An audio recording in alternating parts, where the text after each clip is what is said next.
2 o'clock here. Well, Bahraini authorities have banned all protest gatherings amid escalating clashes in the Gulf Kingdom. It's the most sweeping attempt so far to quash anti-regime protests that have been going on in the country for nearly 2 years. The restrictions come after the country's police reportedly attacked anti-monarchy protesters with tear gas and rubber bullets in the capital Manama on Monday. Clashes in Bahrain occur almost daily, with around 80 people being killed since the unrest began. The country's under fire from human rights groups for its brutal crackdowns on pro-reform campaigners who are calling for more rights, jobs and education. Let's get more on this now from political analyst Sreeram Chaulia. Thanks so much for joining RT today. Now, tell us, this is not the first crackdown on the protest movement in Bahrain, and authorities banned demos in the country before, but what is so special about this one? Well, it's a resort to martial law tactics that have been practiced before.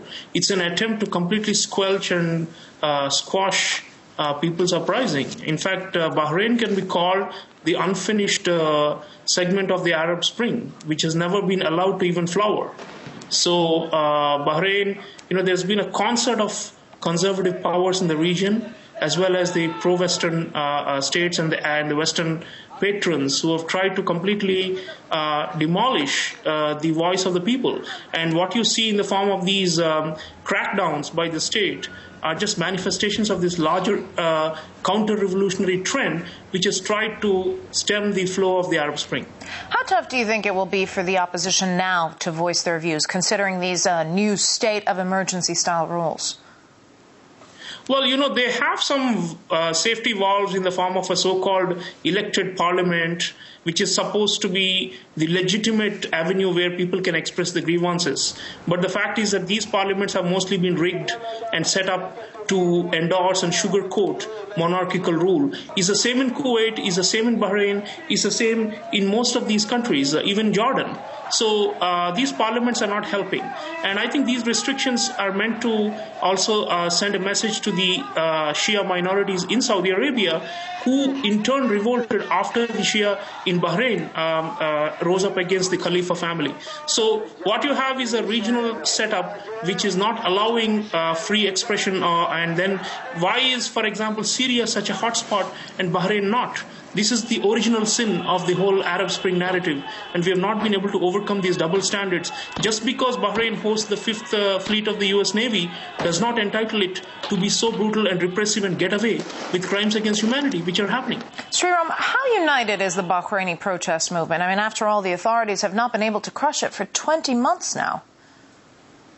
Oh, absolutely. In fact, I would say compared to the engineered revolts like you had in Libya and what you have in Syria, which are orchestrated from outside, I think the Bahraini movement is much more like the Egyptian people's movement. It's actually an indigenous movement. There is no proof of Iran's involvement or stoking the Bahraini struggle as the Saudis and the Bahraini monarchy have been alleging. I mean, this is really an indigenous movement. It's based upon a form of minority rule where, which is similar to what happened in Iraq when Saddam Hussein was in power. So we need to, think about legitimacy and illegitimacy. Why are some regimes being artificially overthrown to foreign help while others are being propped up like Bahrain? I mean, this has to do with the fact that, whether you're pro-Western or not really seems to matter whether you deserve freedom or not.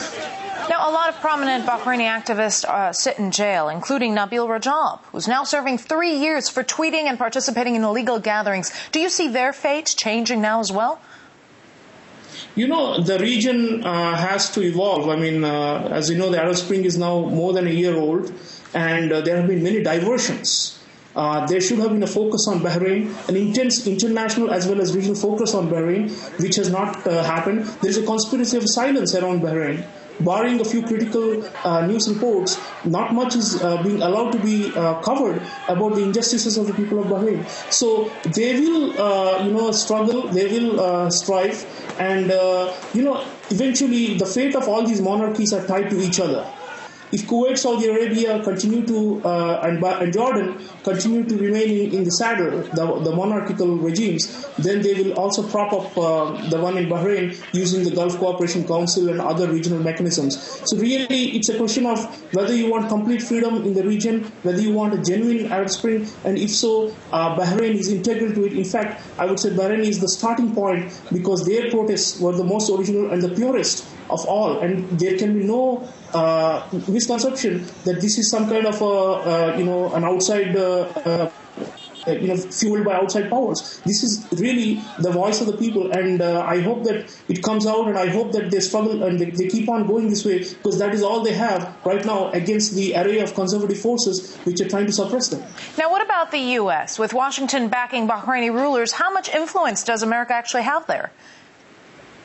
Oh, certainly they do. I think, I would say that after Saudi Arabia, if there is a regime that they fear will collapse, it's the one in Bahrain, because of its strategic location and because of the presence of the U.S. military there, and they have a big base. So for their ability to project power in the region, Bahrain is so central. And therefore, you barely hear a whimper in the U.S. about human rights abuses in Bahrain.